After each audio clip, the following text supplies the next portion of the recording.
Salute, MobTube. How's everybody doing? Uh, I got Jimmy Cirelli with me. If Jimmy wants to say hello and introduce himself, I want to tell you a little bit about him afterwards.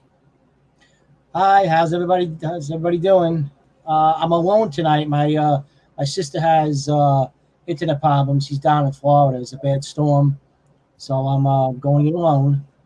So bear with me. I'm not very computer savvy, but we're gonna try to work out the kinks. If not tonight, then next show.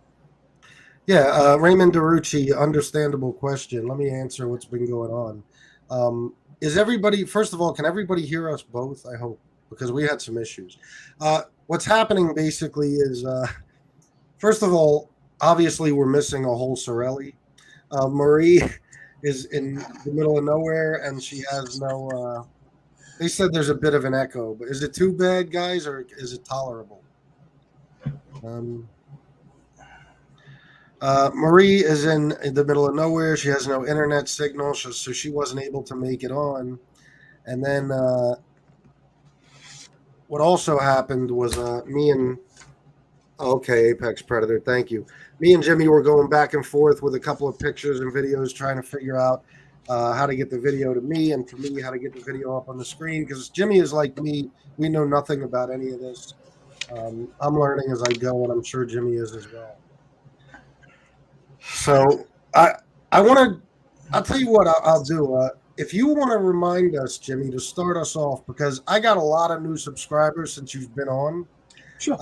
If you want to if you want to start by telling your whole, not your whole story, but I mean your connection to the Ravenite Social Club, your great aunt and uncle, your father, and who, the story about your aunt in the Okay. apartment above the Ravenite and how they caught Gotti on the tapes. Okay. My father's side of the family has been living down on Mulberry Street over 100 years, and my father's uh, uncle, Mike Cirelli, lived above the Ravenite with his wife Nettie, and he was a maid guy. He was the caretaker of the Ravenite since the early '50s under Anelio Della Croce, who was the underboss. And all the way up till the time he passed in the early '90s, Mike Cirelli, and O'Neill passed in '94. And after that, when Gotti became the boss, they were having meetings in that apartment, my great aunt and uncle's apartment, for a long time before Gotti. And then when he took over, and they kept, doing it, the FBI couldn't figure out what was going on. Every day, my aunt Nettie was leaving around the same time, go to the store for like 2 hours, coming back at the same time. They were watching across the street, the FBI, in an abandoned building. And they, I guess, after so many times of her leaving in the afternoon, they put two and two together. They went into the building, looked at the mailboxes, seen the name Cirelli, said, "Wait a minute." They checked and said there used to be a Mike Cirelli that was a maid guy, and he was always inside the place. So what they did, and this came from my aunt herself. When my grandmother died, explained this to my wife and I in the limousine going to the cemetery, that they knocked on her door. They posed as Con Ed workers, saying that there was a gas leak, that they needed to get inside to plug it. It would take about a week.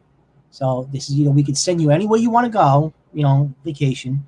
It was around Thanksgiving, and she went to Vegas with her nephew. Did what they had to do, planted the bugs, and then they waited. And got the recordings, and that's how the whole court case against John Gotti Sr. Came about. And then the funny thing about it is they knocked on her door after, I guess, God knows how long after that, and said who they were, and they went in there and they removed the bugs. And she's telling my wife and I the story.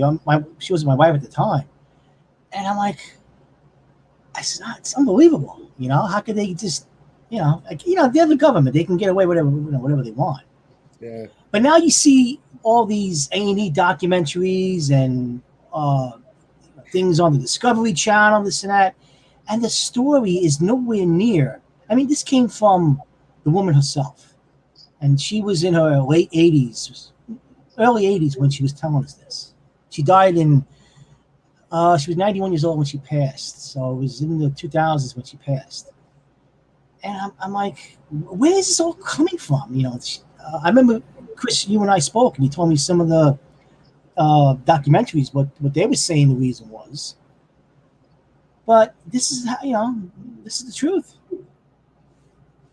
And hearing all this, and hearing all these other guys, it was time. My sister and I spoke, and it was time to get the truth out. Yeah. And I just want to, let everybody know why that story is so important, because up until Jimmy and his sister Marie told us that story the first time they were on this show, we were a lot of us anyway. I think most people who read the books or saw the documentaries were under the impression that their great aunt I'm sorry, Nettie Cirelli, had actually voluntarily just went to Florida on vacation. And while she was gone, because they said, it's the story's always been told that she took, just basically left, went on vacation to Florida for Thanksgiving, and while she was gone, they installed the bugs. But that's not the case. We didn't know until Jimmy and his sister told us. Mhm. They actually tricked her into leaving by saying there was a gas leak. Yeah, So that she never left that apartment. She never left that block, other than to go shopping. yeah. So it goes to show you the things they're willing to pull. Yeah. And what they pulled off just by basically tricking an old woman into leaving her apartment so they could enter and install these bugs, which are what eventually got John Gotti caught on tape talking about murders and everything you've heard on those tapes that Sammy talks about so often. So I got something here I'll pull up. I'll tell you what, Jimmy sent me this. This is one of the things we were working on while Shanna was doing her show. And if you didn't see Shanna's show tonight, guys, you should check it out. It was really good. It was about The Secret. I started watching it. Yeah, she's good, man. The stories Oh yeah. she's talking about are true. A lot of those things, even this, it almost seems like I talked into existence, this whole YouTube thing. But here's a picture. Now, your father, by the way, do you want to kind of... Yeah, my father wasn't a made man. He was an associate. He used to run the crap game for Anelio Del Croce before and after. When Gotti took over, he wanted to keep it going. So he was running crap games in the neighborhood, Branch Street, Hester Street. Sometimes he would go to Brooklyn, the Bronx, not too many times in Queens. And he would open up, get the table, and run it, collect, give him his money at the end. And he was doing that up till 4 years before, when he went to the nursing home here in the Bronx, when I took care of him. And that's his part of it. I mean, he knew Gotti, he knew Gavano, all the other maid guys in the club through his uncle. My grandfather, if he would have stayed alive, he died in 1947. And as a favor, that's when they made Mike Cirelli, because he was a very well-respected man, my grandfather was told to me when I moved around there. See, I wasn't born down there. I'm originally from Long Island. Yeah. And we used to go there on the weekends until my parents got divorced in 1976. And then I moved in. Marie moved in with him in 1979, 1980. I moved in with him in 1982. And that's when, we used to meet him in front of the Ravenite. At that age, they didn't let any kids in there. Only when holidays came around, they let you in there for, celebration, whatever. And that was it.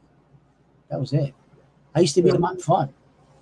Yeah, and during all this, you spent a lot of your life on Mulberry Street around the Ravenite. Mm-hmm.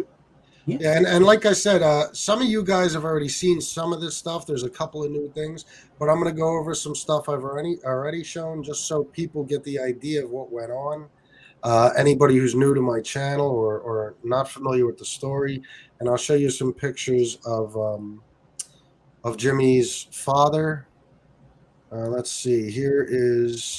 This is the Ravenite, guys. This is the front of the Ravenite. That's 247 Mulberry Street. This is the one on the left is your father, correct? Yes. Mm-hmm. That's your father, Mikey Cirelli. And here's another picture. That's him with the glasses on. Yeah. Mm-hmm. That's also Jimmy's father. Here's some of the Vincent Cirelli. Oh, Vincent Cirelli. I'm sorry. Mikey Cirelli's your great uncle. Yeah. Sorry about that. It's hard to keep track.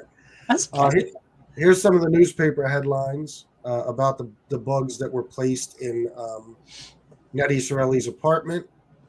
How feds get Gotti. You could see a picture of her apartment there.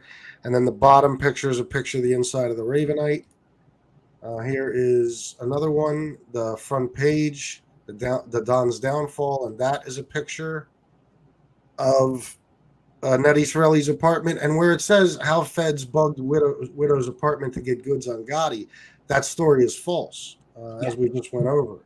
So it's funny how even the press, they get this information and they print it, and it's not true. And here's what Jimmy sent me today that he just found. Here's a actual photo. This is taken, obviously, from a documentary of his father shaking hands with John Gotti. And I will play you guys a video of that that Jimmy sent me. It helped create the myth of this bug. Even before becoming the boss, Gotti consciously transformed himself from a street thug to a man who deserves respect. While his career is taking off, the prosecutors have started noticing him. So that was video of John Gotti shaking Jimmy Cirelli's father's hand. So is there anything you want to tell us about that stuff, or that do you know exactly what was going on in that clip or anything? Well, I had moved back to Long Island when that video was shot, and the funny thing is, I used to take my girlfriend at the time, who was now my wife. We used to meet in Manhattan and go to Penn Station, take the Long Island Railroad back to my house out in Lindenhurst. And as soon as we got inside, my mother comes over to me and says, "Oh, your father's on TV." I'm like, "What are you talking about?" She goes, "Oh, the news is coming on. Watch." Put the news on. And I'm like, she's like, "Did you know anything about this?" I'm like, "The first time I'm seeing it, Mom." I'm like, I don't know. So I don't live there anymore. I've been out of there for 2 years, And she's, this and that. And then all of a sudden, it was on channel 2, channel 4, 5, 7, 11. And I'm like, so now I got to explain this to my girlfriend at the time. She met my father. She liked my father, but she did not know. Because I wasn't going to, I explained everything to her. And I said, look, this is not me. This is him, his life. This is the way it is, And then not too long after that, the book came out, Underboss. And then we got engaged. And I think I told you the story. We were in Boston at a wedding, and we went home, slept over her cousin's house. And on the way up the stairs to go to sleep, the gentleman says, hey, Vinny. He says, I just read the book, Underboss by Gravano, and it's got your last name in it, and it says, mentions Mike Cirelli. He says, you used to live around there. He says, isn't that your family? And everybody on the stairs stopped. Her sister's husband, and everybody's ears just went in that direction. So I says, look, no, it's not me. He goes, well, you don't have a common last name. I said, no, it's another Cirelli that lives around there, not me. And I don't want to lie to the guy. He's a great guy. But from that point on, every time the Daily News printed pictures of the apartment, the article and everything, I got bombarded with questions phone calls at my house from Jerry Capici, the gangland news guy. Him, forget it. I got stories with him. I got nasty with him a couple times. I bet. No, he thought I was my father. I'm like, how are you getting this number? You know, do I sound like back then a 55-year-old man? I was in my 20s. I'm like, where you getting these phone? How are you doing all this? You know, and then all of a sudden, I started seeing it on cable and, you know, Channel 7 when they had the interview with Gavano. They didn't mention the name, but they mentioned the apartment, Diane Sawyer. And I downplayed it. And then when I got married, my wife's family kept the original newspaper of the front page of it. And of course, they had copies of the book on divorce. And they grilled me on it. And I says, look, this is what it is. I says, what do you want me to tell you? I don't have a common Italian last name. Not Giordano, not Russo, Cirelli.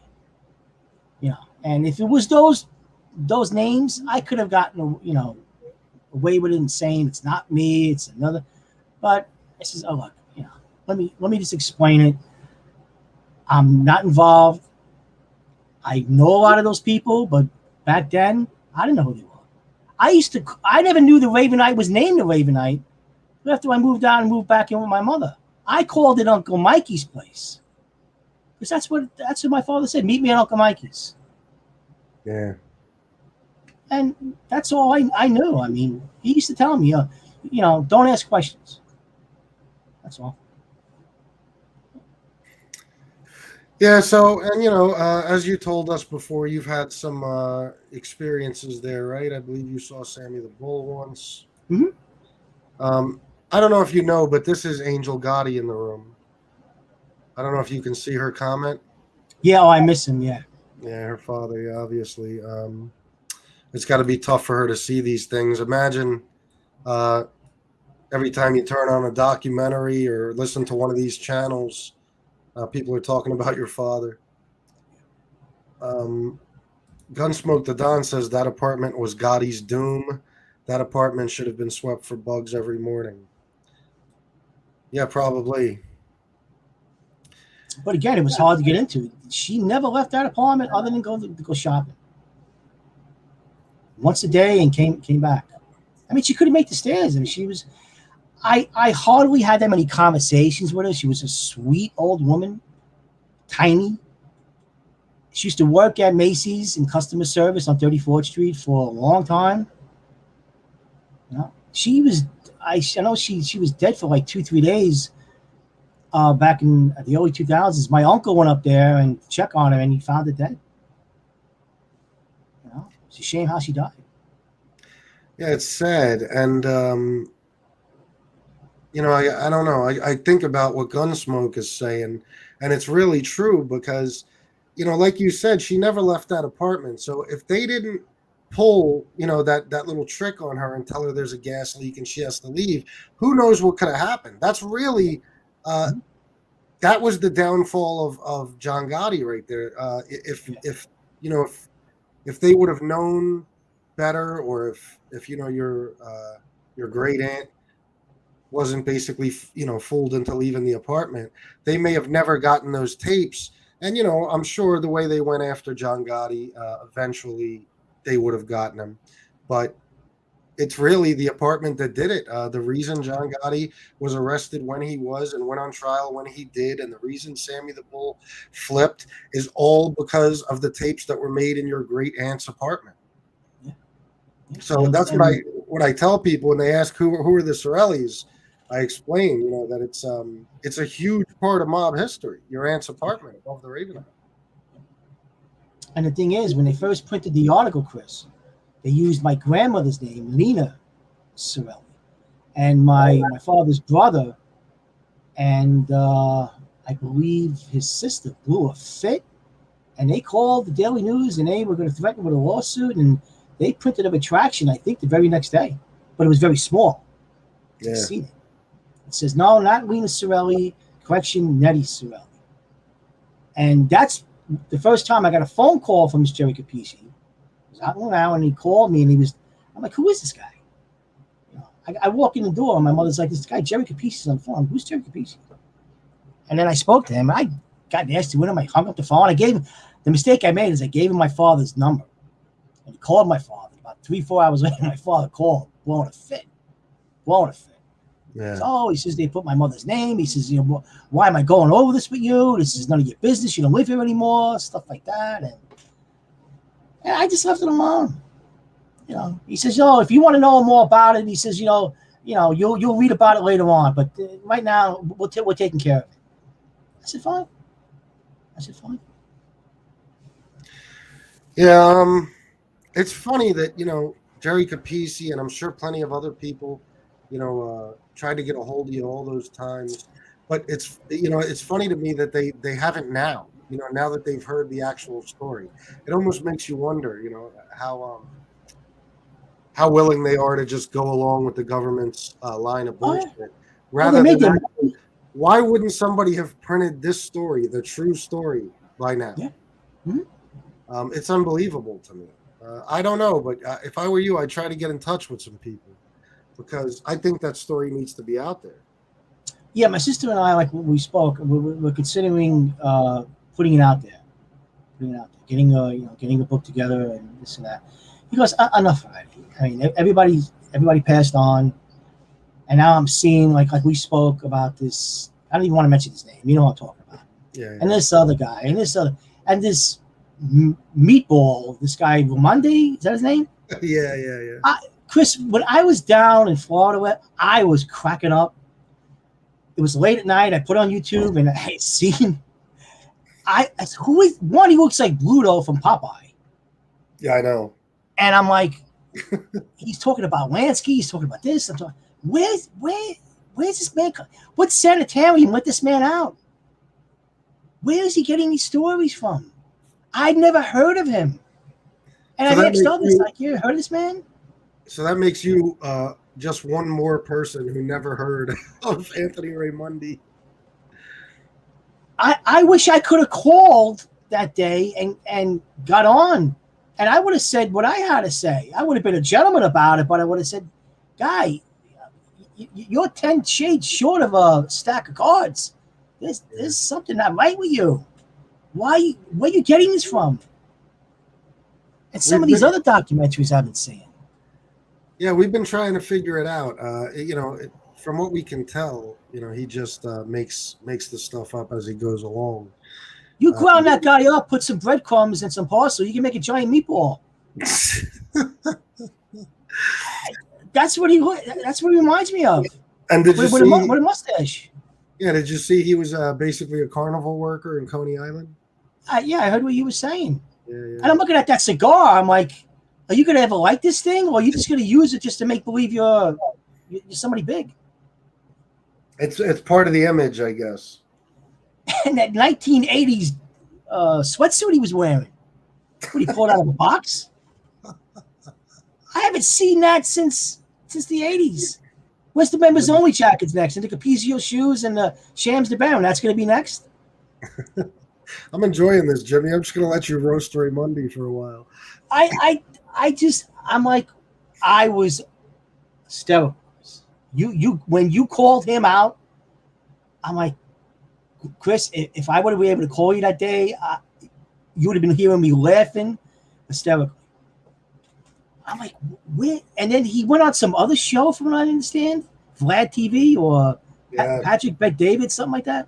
No, it was Vlad TV. That's what made me originally start calling him out, because I'd seen him on Stax's show, and I looked up his book one time, but I gave him no credence. I was like, fuck this guy.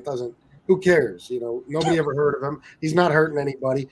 But then when he went on Vlad and people started sending me clips of Vlad, I was like, wait a minute. He's going too far, talking about killing 300 people in Vietnam and all this other shit. I said, okay, I got to say something about this dude.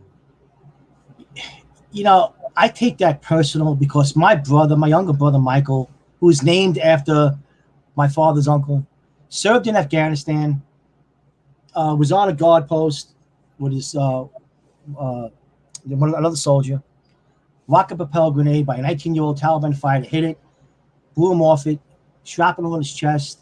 He can't talk. He had a heart attack. He's living in Washington. He's going to be coming back to New York soon, but I haven't seen him since my son was born in 2003. So when this meatball says 300, I mean, come on. There should have been somebody with a straitjacket behind him, ready to put him in Jacoby.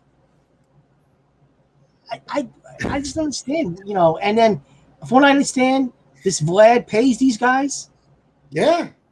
Listen, I know of at least 4 or 5 people that have gone on there or have been offered, an interview from Vlad, and he pays. I mean, he pays. You could be 1,500, it could be 5,000. It depends who you are, but he pays everybody, as far as I know. They don't go on there for nothing.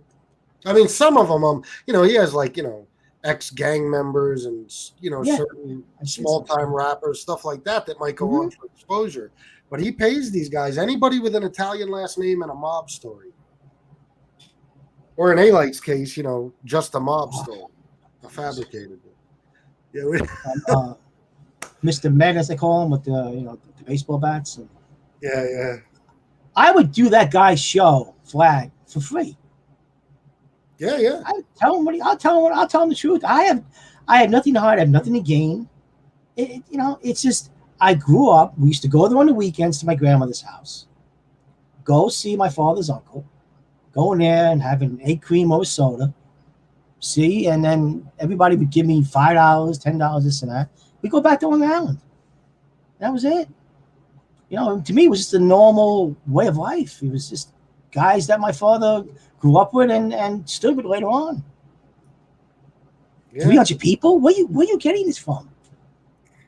Listen, it's so bizarre that I almost don't even know. Like, when I heard that, I didn't even know how to react other than to just come out and call them out on it. I don't know what to say. I mean, 300 people. What the fuck? It's just hearing it is absurd. You know what I mean? And I'm sorry, I don't need to laugh. I'm trying to lay off of him lately because I know. As far as he says it, I don't know if it's. I almost doubt if it's true, but he says people are going to his house and fucking with his house, and if that's the case, I don't want to be involved in that. No, but, I'll still call him out. I mean, I'm not going to make entire shows trashing him, but yeah, I know. I don't understand, man. He would have to be in the record books and probably be one of the most highly decorated, highly celebrated soldiers of all time, right? And he'd be, 10 steps above Audie Murphy? Yeah. The most decorated soldier in the whole Southeast Pacific during World War II. I mean, come on. But you know something, Chris? When you called him out, and I seen his facial expressions, and he was getting upset, that's right then and there. You knew that he was full of BS. Yeah. And he was trying to backtrack and this and that. I'm like, I don't know. Why would this Vlad TV even entertain this man? It's an insult to the fine American men and women who fought and served in the military. I know. That he was supposed to do jail time, and he gave him the option to go into the Marine Corps. And both of my brothers were Marines. My father was in the Army. My brother, after we got discharged from the Marine Corps, he enlisted in the Army, and he went to Afghanistan. So I'm like, what are you doing? Yeah, and can you imagine what he said? Because of the Youth Offender Act, he was able to shoot a guy 13 times, blow his head clear off so that there was no head left. And then the judge was like, it's all good, man. Just go to Vietnam for a couple of years. Yeah. It's so bizarre. It's so insane, man. But when he mentioned Maya Lansky, and did he also talk about Lucky Luciano also? Did he mention him, Tom? Oh, yeah.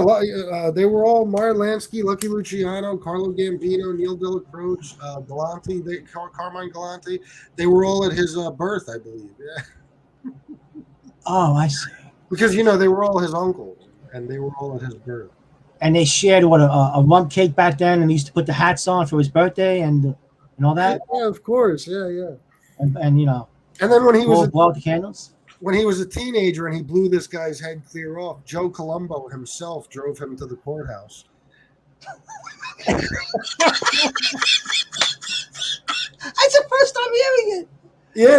Oh my yeah, God, Joe I'm getting dizzy. drove him to the courthouse, and Oh my God. and at one point, Joe Colombo went into a police station because he had Raimondi had been arrested, and Joe Colombo basically told the cops, you know, you ain't doing shit to him. I'm taking him with me, something along those lines. Could you imagine Joe Colombo? Was he also there at Columbus parade or the whatever that was? Columbus Circle? The Italian Yeah, well, American, and he jumped in front of the bullet that almost killed Colombo back then. You He know, was in like I'll 73. tell you why. You want to know why he hasn't said that? I'm going to tell this for everybody. And I just came up with this when you said that. The reason why he hasn't made that claim yet is because Michael Franzese was there. And Yeah. Michael Franzese claims not to know him. So he can't say he was there when Joe Colombo got shot. You know what I mean? Because then there's somebody that could actually come out and say, no, you weren't. See, he's very careful about how he picks his stories. Just like the military, you know, he claims nobody can get his record. And it is a tricky thing, you know, so somebody picks something like a false military service, and it takes some work to find out if it's true. So, you know, he does stuff like that. And, you know, the mob was so big and active in the 70s and 80s that you could almost get away with saying, you know, you were somebody, even if nobody's ever heard of you, because there were so many mob guys, so many wise guys, associates. So there's a segment of the population that will believe you. And that's how he gets away with it. I mean, it took me what, close to 12, 13 years to you know, finally say something. And you know, I've been hearing all these things, but when I hear a man like him and the other gentleman from Queens, and you know what I'm talking about, and Yeah. whoever else out there, this guy from, what's he from, Oklahoma? Lee Cole, was that where he's from? Texas. Texas? Yeah. You know what they say about Texas? And I love Texas. I've been there a few times. Great state, great people. I'm not sure. What do they say? Only steers and queers live in Texas, and he doesn't look like that he gives milk or they chop him up for beef. Well, we're giving Lee a break right now. he's going through some things. But the guy you mentioned from Queens, you know, I just want to let everybody know that's the guy from Death Haven, as he calls it. When my sister was here, she was with me for 2 months this past summer, and she never watched Fear City. She didn't watch these other documentaries. I says, Marie, you want to watch Fear City? And she watched it. And when he was talking about how he used to call himself Johnny Vets, and in the 70s, he was 9 years old. Where is he getting this from? He wasn't even old enough to get inside of a car and probably see over the steering wheel. I mean, he's my size. I'm 5'4". So where's he getting this from? And he was on call 24/7 to John Sr. And what put the icing on the cake is that video of him coming out of the Ravenite. And the things that he says, the one man he mentioned was already dead. Yeah. So I don't understand. Whatever he did in Queens is his business. I don't dispute it, whatever. But don't start saying things like this. Because there's no way Anelio Della Croce, may rest in peace, would have let a kid like him in there. Or even my father's uncle. Maybe, I mean, obviously he was in there for maybe 10, 15 minutes. But I don't see him talking to anybody. I don't see him. And I'm watching his podcast. And he's saying this, that, and he was getting people's names wrong. And I'm like, this is Fear City. He was on Netflix. What else was he on? I understand he went to Vegas and he did the tour for the Mob Museum and he was lecturing. And he's gone to universities. I'm like, enough already. Come on. I don't understand it. Yeah, well, and it's just, I'll tell you what, like your dad and these pictures are a good example of you know, how photographed and surveilled John Gotti was, that, you know, even your father, who was an associate, but we do know he was around the Ravenite all the time. We have several pictures of him in front of the ring. Whereas A-Light, who claimed to have been there 24 hours a day, you've got one video, which was a fluke. He was going to drop off money to Gotti Jr. We got one video of him out front, and he may have shook Gotti's hand. I'm still not quite sure. But that's it. So, it just goes to show you. I mean, he's And some of those videos of my father, Marie, I don't know where she got them from, or she dug them. And the one of him sitting in front of my father with his friend Pickles, he used to have on his dresser. I forget what year that's from. I haven't seen that picture in over 20 years. And the one where he's coming out all dressed, and I think it's Joe Butch standing in front of him. yeah. I never seen that. I never seen it. Yeah, that's So I don't know what website you got that from, but that's this one you mean? yeah.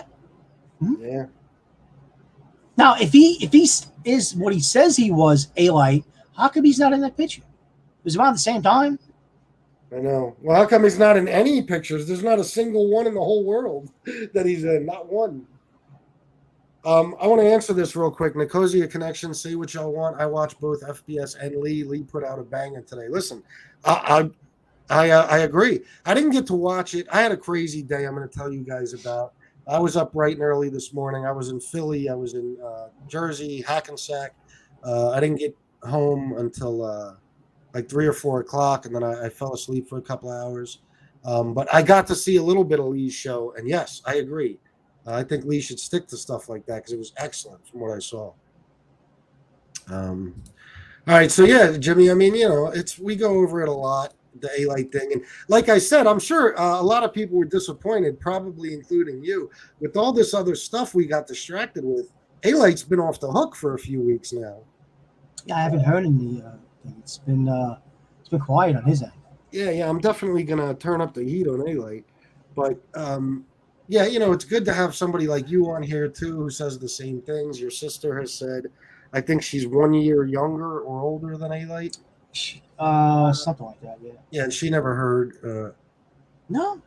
anything about him. I mean, look, you want to sell baseball bats or whatever else he's doing, more power to you. More power to you. But don't say that you're this, you're that, you're the man's bodyguard on call 24/7. I mean, come on. Enough already. He did what he did. He tried putting the son away for a BS charge. And leave it alone. Stay in the background. Don't start talking all this stuff. I mean, really?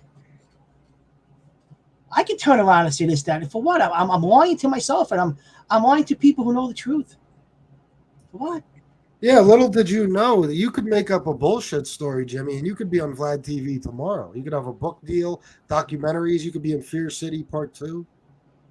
I'm ready to pack my bags and go to Vegas, and they're going to call me to lecture at the Mob Museum. I used to stay with Frank Collada. Man passed away last year. I mean, I could turn around and say I was one of the hole in the wall gangs. I was small enough to fit through the hole. That's funny. You could take your story and just add a bunch of horse shit to it, and before you know it, you'll be famous. You'll have guys like me calling you out, but you'll be famous. Yeah. Me and MRE might have to do some damage to your story, but you'll still make money. I don't know, Chris. I just don't know. But Oh yeah. Go ahead. I'm sorry. No, go ahead. I wanted to pull this up about Raimondi, not to keep switching guys here, but Gunsmoke the Don said, how about the time Raimondi said he saw the angel of death wave goodbye to him? Was that on the plane, Gunsmoke? Because I get his stories confused. Have you heard his stories, Jimmy, about the angel of death on the plane, on the wing of the plane? And when he was in school? Yeah. And he's seen it from the classroom, something like that? Yeah, it sounds like the opening scene to La Bamba, if you remember that. You remember that? I've seen that movie in years, yeah. When Richie Valens was little and the plane crashes. And let's see. Yeah, on the plane. Yeah, he saw the angel of death wave goodbye to him. It was on the plane in 1960 on the wing of the plane. This is it's kind of like how Panisi, I don't know if you heard Panisi say that, I heard the name.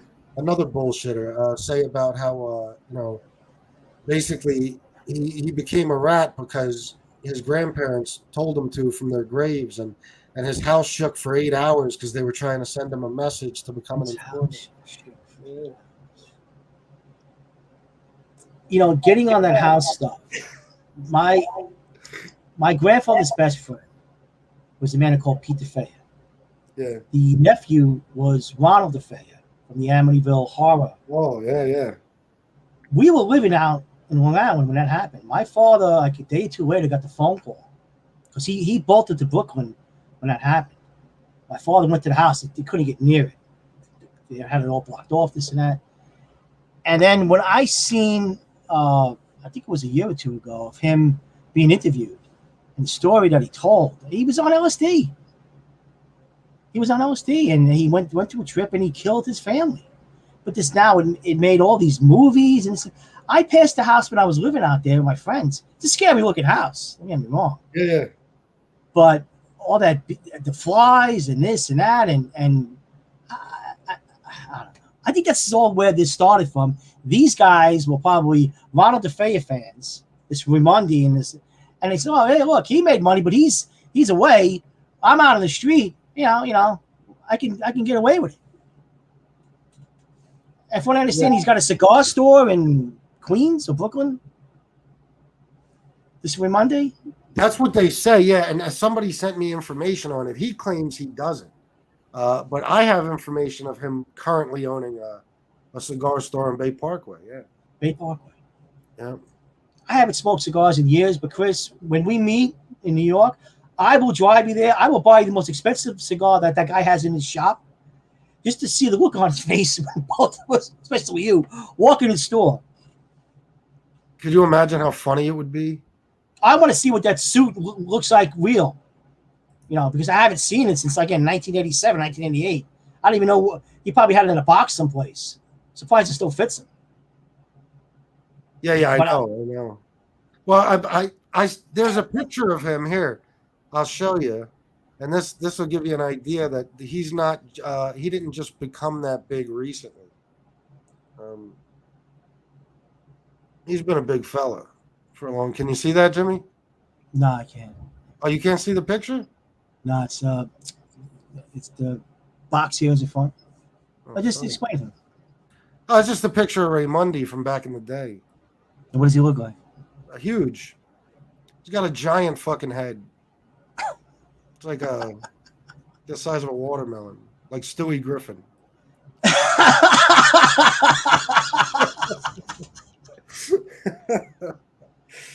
And he's in, even in that, he looks like. I'll tell you what. I can't believe you can't see it. He looks like a 1970s, like a sleazy, like pimp type of guy. You know what I mean? He's got like I don't know if that's a velour, something under if that's a overcoat or a jacket. I don't fucking know. But he's got the porn stash and the cigar between his fingers, of course. It looks like the fake Rolex he's got on, all that shit. He's got the whole starter pack. Unbelievable. I mean, did he actually call you out? When? What do you mean? When you called him, out, and he said he wanted you to come and meet him and whatever. Well, on that video where I was arguing with him, yeah, and I've since said, I'd like to meet him in Philly and see any paperwork he has. And I called Stack, so I know the word got to him. I actually got to speak to him on the phone the other day, and I didn't even think about it because he was telling me about these guys. That was the gentleman that did the three-way, Stacks? Yeah, Stacks called him with me on the line, and he was just talking about what happened with this house and stuff. If that's true. But he never got back to me about meeting me in Philly. So, I mean, obviously, he's not going to meet me. There's no. No. So because he's, like I said, he's FOS, and he's got no leverage, and he just talks just to talk. But and he wrote a book also. Oh yeah, he's got a book called What? You ready? Oh, you can't see this shit. Fuck, I'll put it up for people who can see it. The book is called When the Bullet Hits the Bone, and I'll tell you what the subtitle on the book is. Hold on, I gotta get past some. Let me see if I even still have it in here. When the bullet hits the bone. When a bullet hits the bone, yeah. Because he was a killer. Oh, I can tell you, the man didn't miss too many meals. I can tell you that. Oh, shit, man. Where is it? I don't know where it is now. Damn it. But anyway, the subtitle of the book is The Amazing and Possibly True Stories of Anthony Raimondi. And possibly true stories. Fuck, I'm man. gonna show you a book that I've been reading. There it is. Can you see it? Yeah, I see it. Okay. Brooklyn-born mobster Anthony S. Luciano Raimondi. The subtitle reads The Incredible and Possible True Stories of the Last Mafia Enforcer. Very nice. Very nice. The Last I mean, Mafia Enforcer. This is the book I'm reading, and this is right on. And I've heard nightmare stories about this man before I moved back into my mother's house in Rhode Island.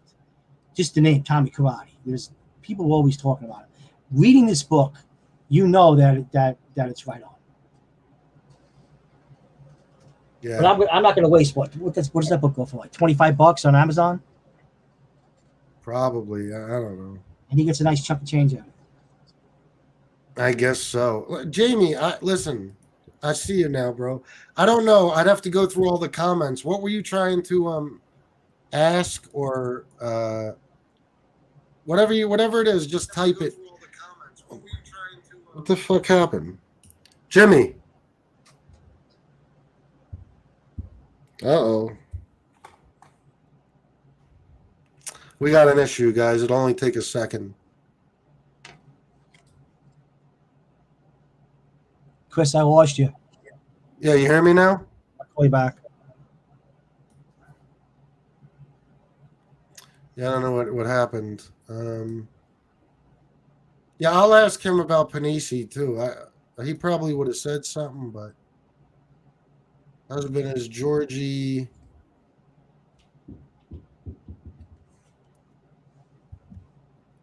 Can you hear me? Yeah. Right there. All right. Phone disconnected. My husband is Georgie, and he wants to say hi to you, Jimmy. Oh, I know what you're talking about. Oh, you do? Mm-hmm. Okay. I know the man over 30 years. He was a good friend of mine. I haven't seen him since my father passed away. Okay. Somebody asked if you knew Panisi. Sounds familiar. John Panisi, the guy that does NBA and the Button Man, the one whose house shook when his parents told him to become his grandparents told him from the grave to become a rat. Sounds familiar. Oh, okay. Yeah, I don't know. Where's he originally from? The city? Queens. I think my area, Glendale, around that area. It might have been Ozone. No, Ozone Park. Ozone Park. And I'm going to be doing a show. Shit. There was somebody I was supposed to call back today, and I forgot. Mm-hmm. Son of a bitch. Angel, if you talk to him, could you please tell him I'll call him back? Please send Angel my regards. Yeah, she's on here. She's in here right now. I'm going to be doing a show on Panisi, guys, just so you know. I just want to let everybody know that there is going to be a Panisi show coming, and he's not going to like it. I'll tell you that much. No, I gotta look into this now because it sounds interesting. Yeah, he's a pretty despicable guy. He's been able to make himself sound as if he's this good guy who just did the right thing, and he was scared for his life, so he turned himself in. And it's a really it's a bullshit story he tells, and I'm gonna call him out on some of that. Angel said I will, and hi Jimmy. Let's see. FBS, can you ask Jimmy C. Bronx what was the name of the book he showed? Thank you. The Butcher. The Butcher. Oh, that Tommy Karate book. Yeah. Mm-hmm. Okay, yeah. I read The Butcher. I seen the book you have in the background of the chin. Yeah. I haven't seen that. That's on Amazon? Yeah, I believe so. I bought it at like a BAM, I think. BAM or Borders. One of the no Borders is gone. I think. Yeah, BAM. Um, but yeah, I'm sure it's on Amazon. Yeah, absolutely. I have a ton, man. My closet upstairs, the whole top shelf is like it's all the mob books, from the Westies to Murder Machine and all the Yeah, I even have like them. Mob Killer about Charles Carnegie, all that. Yeah, I had them all here, all lined up. And the Yeah, thing with Shin is I knew both of his sons. His legitimate son, Vincent Gigante, nice guy. He was a carpenter. mhm. And the other son, I don't even want to say the other son's name. And they were at my cousin's wedding. Oh, really? Yeah, and in fact, I helped get Vincent Gigante's annuity out because I used to work for the Carpenters Welfare Fund. My wife, that's how I met my wife, Yeah. and he wanted to get his annuity out. They were giving him a hard time because his last name. I helped get it out, and he invited me down to his house down the Jersey Shore. It was in Bradley Beach, and I went. I was back in Long Island at the time. I drove to the city, picked up my cousin, and we went. Had a great time. Great time. Yeah. I like. I didn't know I didn't know who he. I mean, I know who he was, but to me, he was just a regular guy. Isn't that the way it always is? And then you look back and you're like, wow, little did I know. Yeah, I was telling my sister, I said, Marie, all these guys I used to see with Daddy, I didn't know who they were. I didn't know what their title was. They were just regular guys. I mean, a few of them, I don't want to mention their names. They used to go to dinner with my father and I was 13 years old. Yeah. So then later on, when you see the news and you see the documentaries, I'm like, oh my God, Yeah, well, I'll tell you who I talked to about that a lot. Patrick Borriello. You know who that is? Yeah, Bobby Borriello's son. Yeah, did you see my interview with him? Oh, that was great. Yeah. Yeah, he talked about, how these guys, obviously, because when you're a kid, you don't know. They're just Uncle John or Uncle, Mhm. and he had all these people around him in his childhood, and I'm sure, in the later part of his life. Yeah. After his father passed, and he didn't know at the time. He didn't know the significance of who these guys were.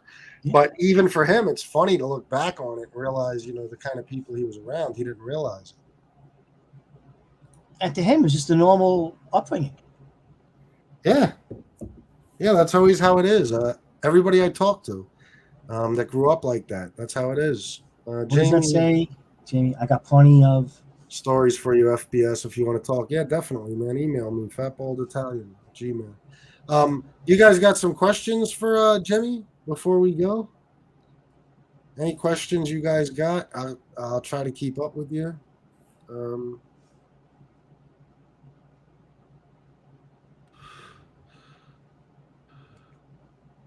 What the fuck? There's some silly ass comments in here. I can imagine. Tommy Agra said Raimondi said Luciano, Lansky, and Costello were there when he was born.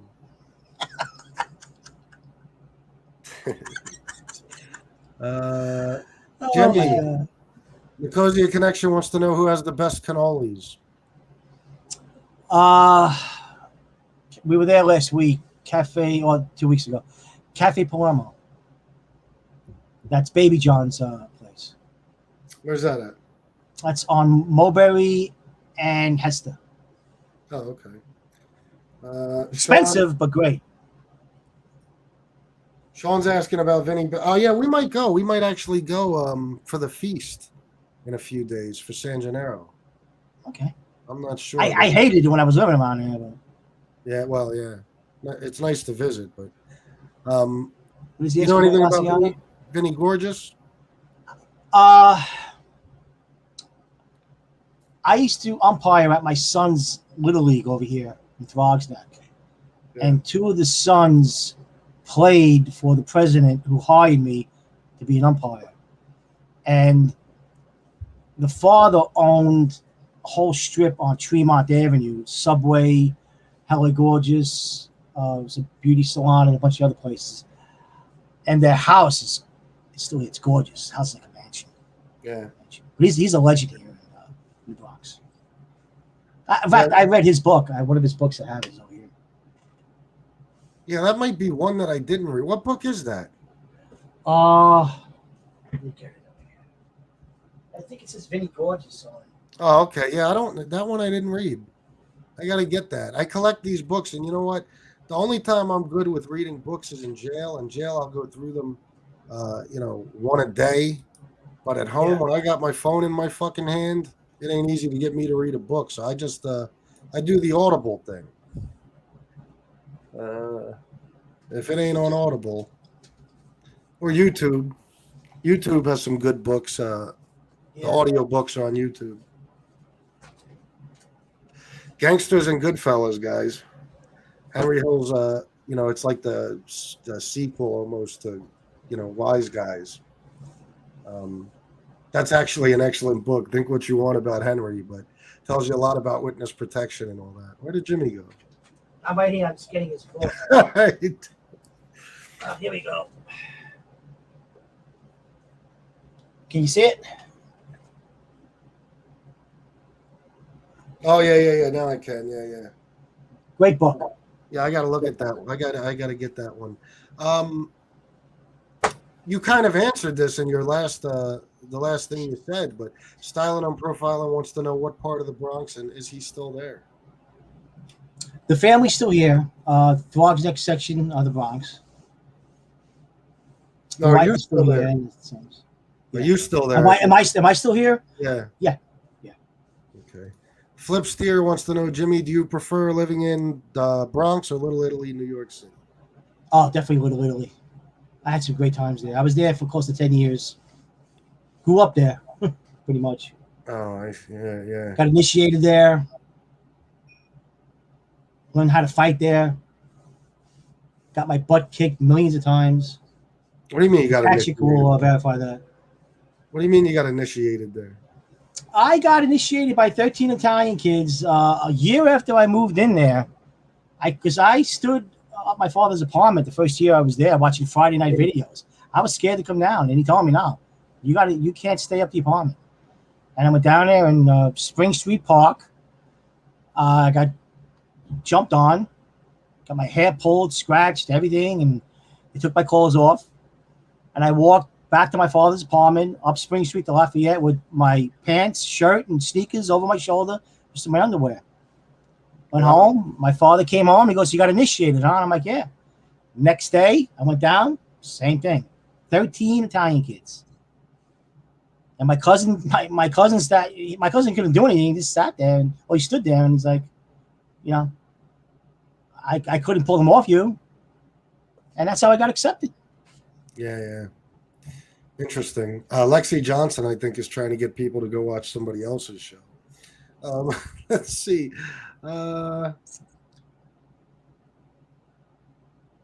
Rudy Giuliani said Chin was not that powerful and he was really crazy. Yeah, consider the source. Rudy Giuliani is a fucking madman lunatic. He's out of his mind. So anything you take from him, please just discount it because it's horseshit, all of it. I seen the upcoming attractions on Patrick Bet-David with his interview. Yeah. Saying that he was a little wacky and this and that. I don't know. I never met the man, Chin. I did see him on Sullivan Street a couple times when we used to go there. We used to go to bars on the weekend, this and that. But that was, I think it was one time. Yeah. What is George saying? Georgie saying? Georgie rented out your apartment, Jimmy. Yep. He ruined it. BK Sal Crook, who was made, his dad or uncle? That's about your dad or your uncle. My uncle. My father's uncle. Yeah, Mikey Cirelli. Martin Verzani says The Battle for Las Vegas, The Law vs. the Mob is a good book. Oh, yeah. Mm-hmm. Best restaurant on Mulberry. It's not there anymore. It used to be on Grand Street called Villa Penza. The one that's really the best now is my father's girlfriend's nephew called the Nikos. The Nikos. Okay. Really good. Really good. Doom Guy wants to know, do you think Junior Gotti was a snitch or no? No. I agree. Hey, how you doing, Chris? I'm having to catch up with all your videos. I keep missing you live. Crack ribs, agony. Salute from Lemon.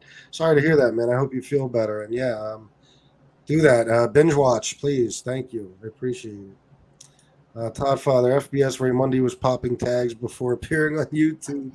Let's see. This can't be wrong. Says, love a good cannoli. Brooklyn guy wants to know, Jimmy, did you know Willie Boy?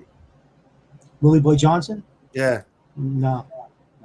Okay. Mr. Cirelli, you said you've been to Texas. What town? Del Rio, All right. where they filmed No Country for Old Men. Yeah. That's Yeah, a good movie. Yeah, really good movie. That's a I real. went on a fishing trip there.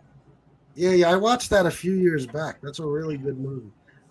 Did Jimmy's dad know some of the guys from Murder Inc.?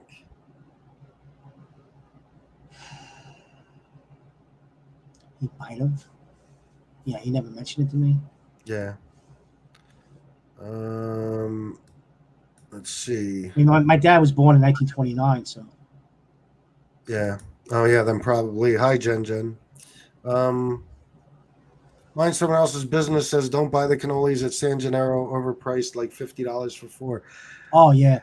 I'm Chris, not- don't eat there. Don't eat in the feast. Well, I'll tell you what I'll have to get. I've never been big on cannolis. That's my mom's thing. My dad, I never liked cannolis that much. My thing is Zeppelis. I was just going to say, get the Zeppelis. Yeah. There's no, I can't. I took, I forget, maybe it was when we were in Brooklyn, but I got Shanna her first Zeppelis. And I grew up on those. I love Zeppelis. But, you know, in PA, they're like fucking unheard of. I mean, except for maybe in Philly and stuff. My son loves them. Yeah. Let's see what else we got here. Number one lover. Arthur Ave is the last. Little Italy still going strong. Bensonhurst is all Chinese, and Little Italy is all Mexicans and tourists. Yeah, there's a lot of Mexicans off the Avenue. Restaurants. Yeah, Bensonhurst, man. I really can't believe how different it is. I haven't been to Bensonhurst in God knows how long. I've been dying to go to LB Gardens, Spumoni Gardens to have some incense. Yeah, I haven't been there in years. Yankees for life. How? I think he's asking Ferraras, maybe. My sister wanted to go there when we were there a couple of weeks ago, and I'm like, Marie, it's a tourist trap. You know, the pastries there. No, they have like a assembly thing set up, and you know, it's like making Hot Wheel cars, something like that. Yeah. BK Sal Crook, I believe we answered that. I know you put it in here a few times, but it was his, unless maybe I'm reading it over, it was his great uncle who was made, Mikey Cirelli. Here you go, Jimmy. How many wise guys were made in A-Light's house? Me, I was one of them. I was there. You were made. Oh yeah. That's it. Vlad will be calling you tomorrow, Jimmy. Yeah. Matter of fact, the baseball bat idea was mine, and he signed it. I got it someplace here. I got it behind the blanket here. Oh shit, that's funny. I used it to chase muggers away when they tried to break it down my apartment. There you go. Did Jimmy know Larry Lawton? He's from Throgs Neck, FBS. Get a cannoli from Bread Plus on Harway Avenue. I seen his podcast. Now, he lived, when I first got married, it's called Locust Point. It's right near the Long Island Sound by the Throgs Neck Bridge. Beautiful neighborhood. In fact, my wife's sister still lives there. And when he was telling the story, I was trying to get a hold of my wife who was cooking. And I'm like, do you know this guy? And she's like, I never heard of him. I said, well, listen to the story. So that, yeah, it was very interesting. Yeah. I could believe, the story he was saying, I could believe it. Because some of the people that he mentioned and the way the area was set up back then, it's pretty believable. Yeah. Let's see. They had to close the cafe. The rent got raised. Is he talking about For ours, I don't know what he's talking about. I'm not sure. I missed his earlier comments, but that's Brooklyn guy. He's from Bensonhurst. He's a good guy. Doom guy, Lenny's Pizza is great, still great after all these years. Yeah, I was just talking to a Brooklyn guy about that earlier, and I'll tell you what, like, I used to be in Bensonhurst all the time throughout my life, and I told my wife when we were there, the only thing I recognized under the L on 86th Street was Lenny's Pizza. Everything else is Chinese now.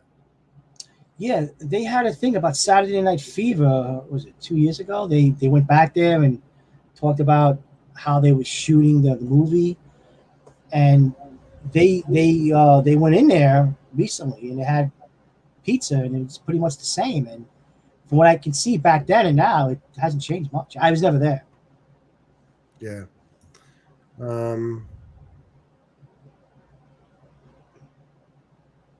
That's funny, Martin Verzoni. I don't know what to say to that. Yes, Ferraris he was talking about. Now bakery only open. He said, so let's see what else we got. All right, I think that's it.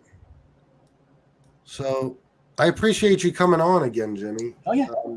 And showing us the new stuff. When is Marie going to be back? As soon as she gets her technical difficulties situated and her landlord gets internet or cable at the place she's living. So she's staying there now in Florida? Yeah, she's back. Yeah, she's back. Good. She tried to find something here. It was too rich for her blood. And when we were coming back to New York that same day, she was flying out to Florida. So I didn't get a chance to say goodbye to her. Yeah. All right. Well, I'm looking forward to having you both on again. And anything new you dig up, please let me know. It's funny now that I know what your dad looked like. I wonder I've seen all these documentaries. I bet you if I go through some of them again, I'll probably find more. There's got to be more out there. Again, I don't know where Marie got that. One of them coming out of the Ravenite. That one I never seen. And again, the picture of him and his friend Pickles. Again, that picture used to be on his dresser. I haven't seen that. God, it's over 20 years.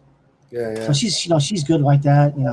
She's retired now. She has a lot of time on her hands to, I told the rest of Marie, when we're ready to do Chris's show, find whatever you can find, please. I can't.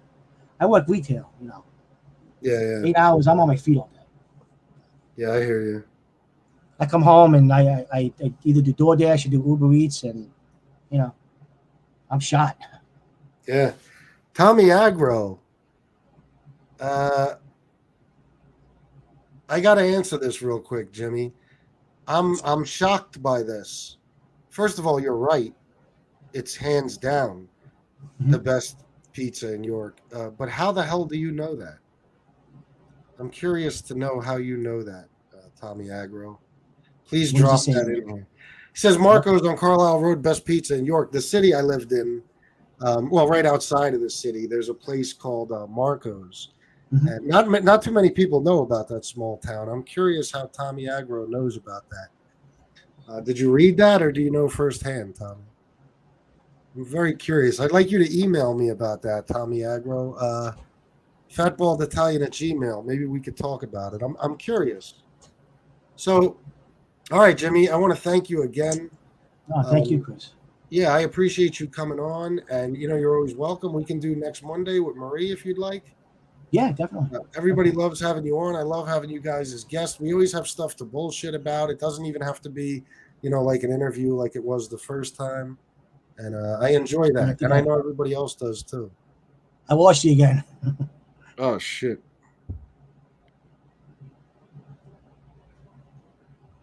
Hold on. Yeah. I can't stand my phone.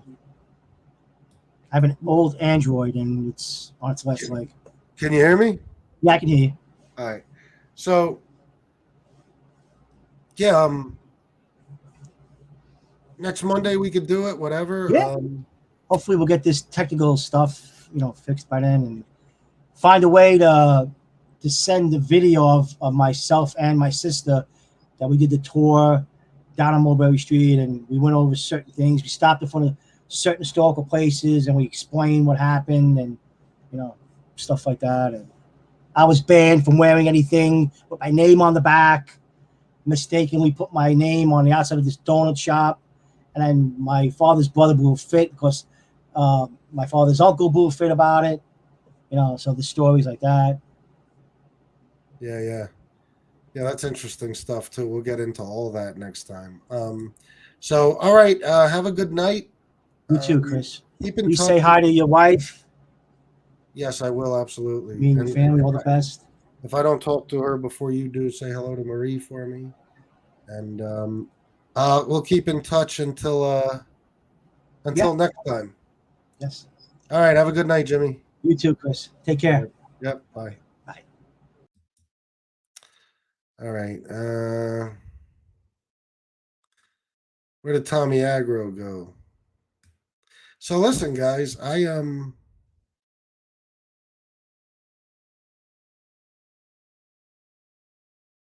no, he's not, Mikey boy. That's all right. It's no fucking secret that I used to live there. What do I give a shit? I'm just curious as to how he knows, because that is absolutely the closest thing to New York pizza that fucking town has. Marco's, without a doubt. So I want to. This is what I'm gonna do. I kind of want to make this 2 different episodes, if you want to call it that. Thank you, Dove B. But it wasn't really an interview. It was just, I've had them on a couple of times. They like to come on anytime they find new stuff on their father or, their great aunt and uncle, and kind of update us. Their story, no matter how you look at it, is a giant part of mafia history, if not one of the biggest parts. Their great aunt and uncle's story, anyway, and that's their story as well. So,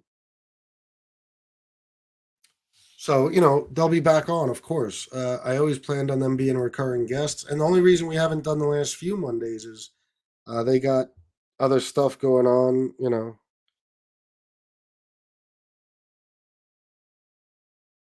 Hold on.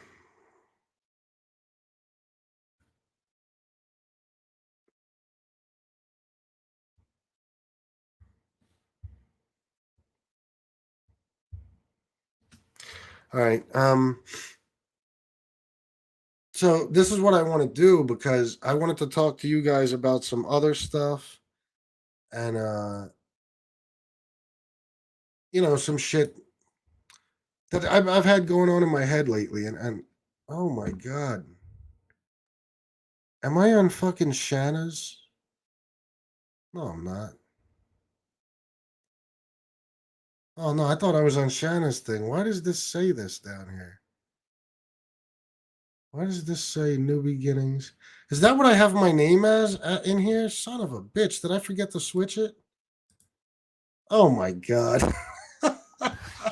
I didn't even see that at the bottom of the screen. It says New Beginnings with Shanna. Son of a bitch. People are going to be confused. Great. All right. Yeah, I got to fix that. Fuck me. So, all right. So, anybody who doesn't understand why that's up here, it's because my wife did a show on StreamYard before me. And instead of Fat Bald Sicilian, it says New Beginnings with Shanna. That's what happens when you rush.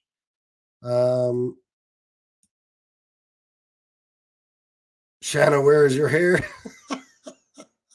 That's so funny. I didn't even notice it. Somebody should have let me know that in the beginning. I would have went back and fixed it.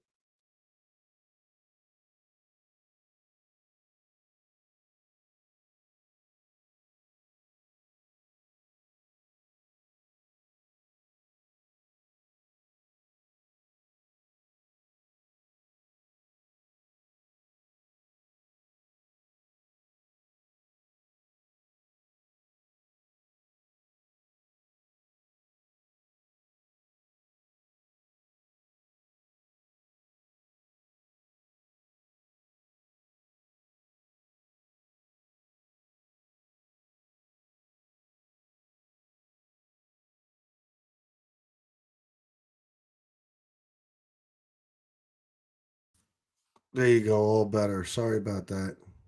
No, that was because of me, Martin. I had to fix the thing.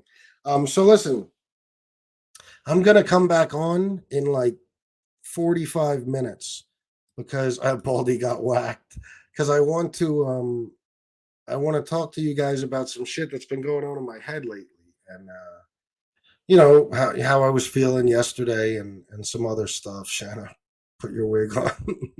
Fuck off. R.I.P. FBS. I want to talk to you guys about some of that stuff because you know I've had a lot of thoughts in my head about how you know basically I'm the world's biggest fuck up, and you know I'm just going to talk to you guys about some things, you know, in my life and shit like that. So I hope you all join in. I'll be back, like I said, around 10:30, maybe a little bit earlier than that. So if you guys are up, and you can stay up a little late. Please come back and join me. I'd love to have you guys with me. All right, I'll see you then. Salute.